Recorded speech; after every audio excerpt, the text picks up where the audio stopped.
আমার একখণ্ড জমি আছে পতাকার মতো, সেখানে ফসল ফলানোর স্বপ্ন ছিল কত।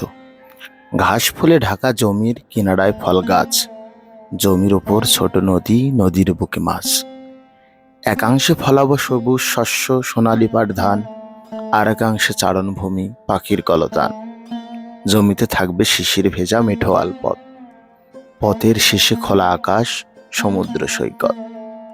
হঠাৎ একদল ছাগল আর শিংওয়ালা ভেড়া আমার চারণভূমি দখল করে, আমাকে করে তারা। ছাগল আর ভেড়া হয়েও কি যে দাফটে তার, বলে চারণভূমিতে নাকি তাদেরই অধিকার। তারা 1 গ্রাস ঘাস খায়, 3 গ্রাস করে নষ্ট। সুযোগ পেলে গরুতে পাঠায়, তাই বেজায় কষ্ট। হঠাৎ একদল উট আর দুম্বা করে আমার সাথে চুক্তি, তারা ছাগল আর ভেড়া তাড়িয়ে আমাকে দেবে মুক্তি।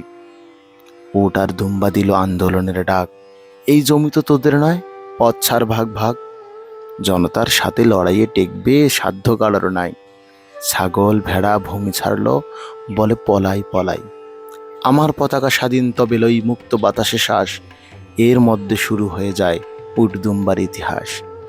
আমার জমিতে কার কত মায়া, কত রাগ অনুরাগ, জমি তারা বাগে পেয়ে করতে চায় ভাগ।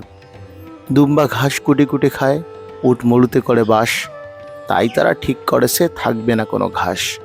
ছাগল ভেড়ার দখলেও আমি ফুল পেতাম মৌসুমী, উট আর দুম্বার দখলে তা হচ্ছে মরুভূমি। ছাগল গরু উট দুম্বা আমাকে বানিয়েছে গাধা, কি লাভ হলো খরগোশের মতো থেকে ধপ ধপে সাদা।